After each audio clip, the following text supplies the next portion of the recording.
Keefe Ashleigh strolled through the park, breathing in the cool dawn air. At just gone 5 o'clock in the morning, he had the usually crowded green space to himself. Only a lone, hardy jogger at the other side of the park caught his eye. It was the movement, of course, and the colour of his jogging suit. Old habits died hard. The grass was wet with dew, but he was wearing his old army boots, another habit he was trying to wean himself from now that he was no longer enlisted. But the boots were waterproof and comfortable, and supported his heels, ankles, and instep to perfection. If he should ever need to run for his life, he knew he could do so with confidence. Not that he foresaw that particular possibility while walking in a small market town in deepest rural England. Overhead, the newly arrived swallows were busy darting about, gathering mud from the riverbank and taking it back to their nesting spots under the eaves of the older buildings in Ledgefield.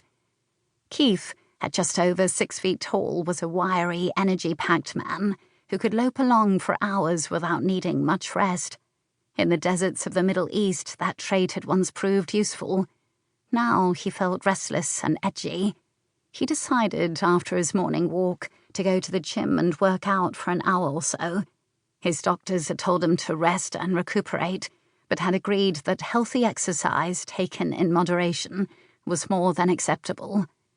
A good thing, too, or Keefe thought he would go mad cooped up in his rented flat. The thought of the flat made him sigh. When he'd been given his honourable discharge and had finally emerged from hospital, he'd come back to the town of his birth, simply because he couldn't think of anywhere else to go. But both his parents were now dead. He had no other family in the area, and the 6-month lease that he'd taken on a flat was due for renewal shortly. This meant that he needed to make some hard decisions on his future, and soon. Perhaps it was just as well, since it would force him from the lethargy that plagued him. He joined the army straight after college, and had trained originally in the engineering corps.